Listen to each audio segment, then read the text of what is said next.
салом ба ҳамаатон дӯстон, хеле хурсанд шудам ки боз бо шумо ҳастам ва ростӣ вақти дуруст омадем. Бозори трансфери тобистон ҳоло дар авҷи худ аст. Клубҳо бо ҳам гап мезананд, агентҳо даву тоз доранд, футболбозон ё аллакай чамодонҳояшонро ҷамъ мекунанд ё баръакс намехоҳанд бираванд ва мехоҳанд дар дастаи худ бимонанд. Имрӯз танҳо дар бораи трансферҳо суҳбат мекунем, танҳо футбол ва хулосаҳои муҳим. Албатта асосан сухан дар бораи ду клуби калон меравад, мисли ҳамеша Барселона ва Реал Мадрид. Биёед бубинем ки каталониҳо дар ин тобистон чӣ нақша доранд, кӣ метавонад равад ҳатто агар нахоҳад ва киҳоро Хави Алонсо мехоҳад то дастаи нав бисозад. Ғайр аз ин як хабаре ҳаст ки бо Килиан Мбаппе бозингари асосии ҳамлаи Реал вобаста аст. Мо аниқ намедонем ки чӣ гап аст, вале гапи осон нест ва ин мавзӯъро албатта муҳокима мекунем. Боз як чизи муҳим, ҳамин шаб бозии аввалини расмии Хави Алонсо ҳамчун сармураббии Реал Мадрид мегузарад. Онҳо дар ҷоми ҷаҳонии клубҳо бар зидди Ҳилол бозӣ мекунанд. Агар мехоҳед ки ин бозиро бо сифати хуб тамошо кунед ва дар вақти бозӣ бо ман ва дигар мухлисон якҷо суҳбат кунед, ҳатман ба канали телеграми ман ворид шавед. Мо онҷо бозиро пахш мекунем, ҳамаи чизро муҳокима мекунем ва мисли ҳамеша якҷо футбол тамошо мекунем. Ссилка дар описания ин видео ва дар комментария гузошта шудааст. Ин шаб бозии ҷолиб мешавад, аз даст натиҳед. Акнун дар ягон ҷо баъз шунед, мо бошем сар мекунем. Дар бозори футболии Барселона боз як масъалаи муҳими нав пайдо шудааст. Ин дафъа гап дар бораи харид нест, балки дар бораи эҳтимоли рафтани як ҷавони умедбахш Фермин Лопес. Тибқи гузоришҳо, клуби машҳури Саудия Ал-Аҳлӣ ки чанде пеш қаҳрамони Осиё шуд, мехоҳад Ферминро харидорӣ кунад. Сабабаш Барса ба пул ниёз дорад то як ҳамлагари нав гирад, вале фурӯши Фермин метавонад як талафоти калон шавад. Ал-Аҳлӣ пас аз он ки дар финали Лигаи Чемпионои Осиё дастаи ҷопонӣ Кавасакиро мағлуб кард, мехоҳад бозам қавитар шавад. Дар дасташ бозингарони машҳур мисли Айван Тони ва Рияд Марез ҳастанд. Ҳоло онҳо як нимҳимоятгари хуб мехоҳанд ва Фермин Лопес барояшон хеле мувофиқ аст. Ҷавон, техникаи хуб дорад ва дар системаи Барса омода шудааст. Ҳамчунин Ал-Аҳлӣ имкони гирифтани як мураббии нав Анҷе Постекоглуро баррасӣ дорад. Ӯ сабқи ҳамлавии зуд ва шавқоварро дӯст медорад ва дар зери роҳбарии ӯ Фермин метавонист хеле хуб бозӣ кунад.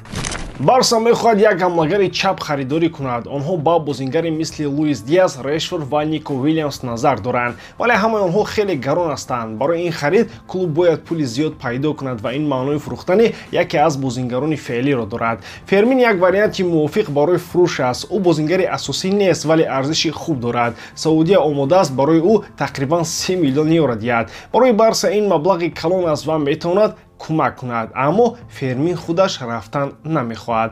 Ҳарчанд пешниҳод аз лиҳози молӣ хуб аст, Фермин намехоҳад клубро тарк кунад. Ӯ дар академияи Ла-Масия калон шудааст ва орзуи ӯ бозии доимӣ дар Барселона аст. Дар мавсими гузашта ӯ хеле хуб бозӣ кард, чанд голи муҳим зада буд ва боварии мураббиро ба даст оварда буд. Ҳоло дар 21-солагӣ ба чемпионати Саудия рафтан фикри дуруст нест. Ӯ мехоҳад дар Испания бимонад ва мубориза барад. Гуфта мешавад ки Фермин омодааст сабр кунад ва барои ҷои худ дар ҳайати асосӣ талош намояд, ҳатто агар клуб фурӯши ӯро ба фоидаи молиявӣ дида бошад. Барселона ҳоло вазъиятро назорат мекунад. Агар хариди ҳамлагар аз Луис Диас ё Нико Уильямс ба воқеият наздик шавад, шояд клуб Ферминро фурӯшад, агар не, ӯ метавонад дар даста бимонад. Барои Барса ин як интихоб аст: нигаҳ доштани бозингари ҷавони худ ё гирифтани пул ва ҷалби як ситораи нав.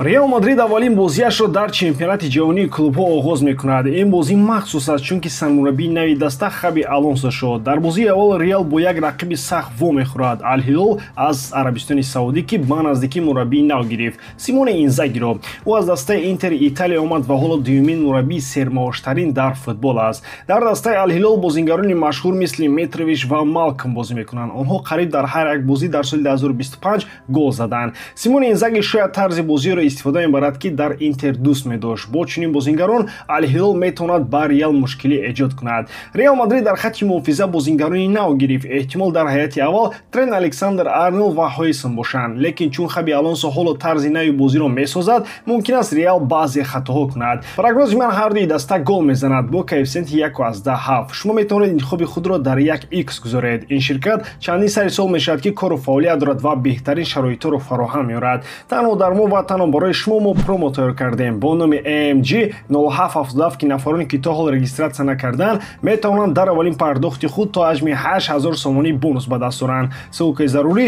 дар комментарияи ин видео. имкониятро аз даст надиҳед.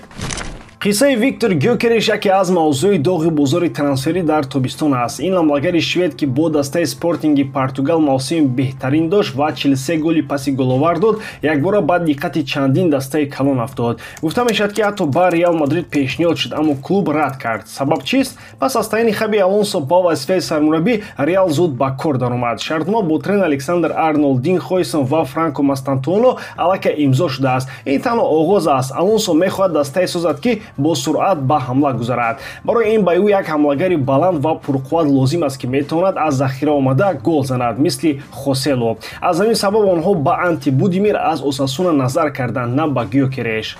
чаро Реал Дёкерешро нахост? Се сабаби асосӣ вуҷуд дорад. Якум, нарх. Спортинг барои ӯ 60 миллион евро талаб мекунад. Ин пул барои бозингаре ки эҳтимолан дар захира мешинад хеле зиёд аст. Реал то ҳол нақшаи харидории бозингарони дигарро дорад ва бояд пулро дуруст истифода кунад. Дуюм, худхоҳии бозингар. Дёкереш мехоҳад дар ҳайати асосӣ бозӣ кунад. ӯ аз лигаи поёнии Англия яъне Чемпионшип то ба яке аз беҳтаринҳо дар Португалия расид ва акнун омода нест дар паси пардагӣ монад. Аммо дар Реал аллакай Винисиус, Родриго, Мбаппе ва бозингарони дигар ҳастанд. Шанс барои бозии доимӣ кам аст. Сеюм, масъала бо роҳбари клуб. Дёкереш бо президенти Спортинг Федерико Варандаш баҳс дорад. Президент ваъда дода буд ки ӯро бо нархи 60 миллион мефурӯшад, вале баъд фикрашро дигар кард ва нархро баланд бурд. Ин кор дигар клубҳоро ҳам нороҳат кард, ки ҳоло метавонад ӯро харад. Як вақт фикр мекарданд ки Арсенал ва Манчестер Юнайтед мехоҳанд ӯро ба даста гиранд, аммо вақте нарх баланд шуд,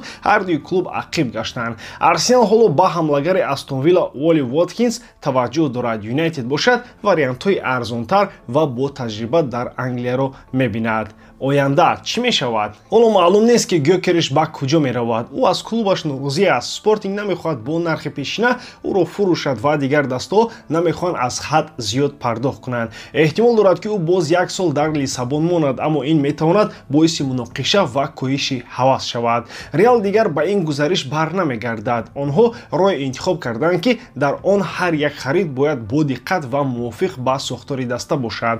Барои Дёкереш ин маънои онро дорад ки агар мехоҳад дар дастаи мисли Реал бозӣ кунад, ё бояд интизор шавад, ё ба як дастаи дигар ки пасттар аст розӣ шавад.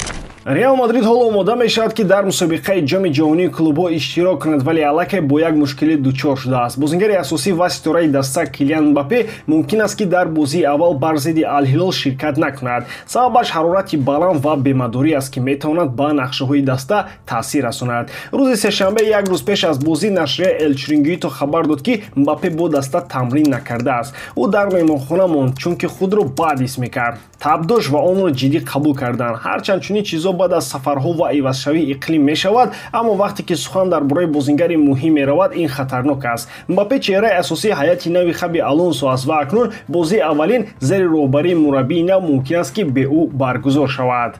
Хаби Алонсо ки мураббии нав таъин шудааст, умед дошт ки бо як оғози хуб дар ҷоми ҷаҳонии клубҳо шурӯъ кунад, вале ҳоло мушкилӣ зиёд аст. 4 ҳимоятгар Рюдигер, Алаба, Менди ва Милитао пас аз ҷароҳат баргаштанд, вале ҳоло ҳам пурра омода нестанд. Дар хатти ниммуҳофизат Камавинга ва дар ҳамла Эндрик низ бо ҷароҳатҳои ахир рӯбарӯ шуданд. Ҳоло бошад боз Мбаппе низ метавонад бозиро аз даст диҳад. Бо ин ҳама бозии аввал бо Ҳилол метавонад хеле душвор шавад. Гарчанде ки Ҳилол фаворити асосӣ нест, вале ин даста таҷрибаи калон дорад. Дар ҳайати он бозингарони пурқувват ҳастанд, ба мисли Митрович, Малком, Кулибали ва Серж Милинкович Савич. Онҳо борҳо нишон доданд ки метавонанд зидди дастаҳои қавӣ хуб бозӣ кунанд. Агар Мбаппе бозӣ накунад, нақшаи Реал тағйир меёбад. Бисёр эҳтимол дорад ки Хаби Алонсо мехост бо истифода аз суръати Килиан ба ҳуҷум гузарад. хушбахтона дар ҳайати Реал бозингарони зиёд ҳастанд. Родриго метавонад дар маркази ҳамла бозӣ кунад. Винисиус дар фланг ё Браҳим Диаз метавонад бозӣ кунад, агар мураббӣ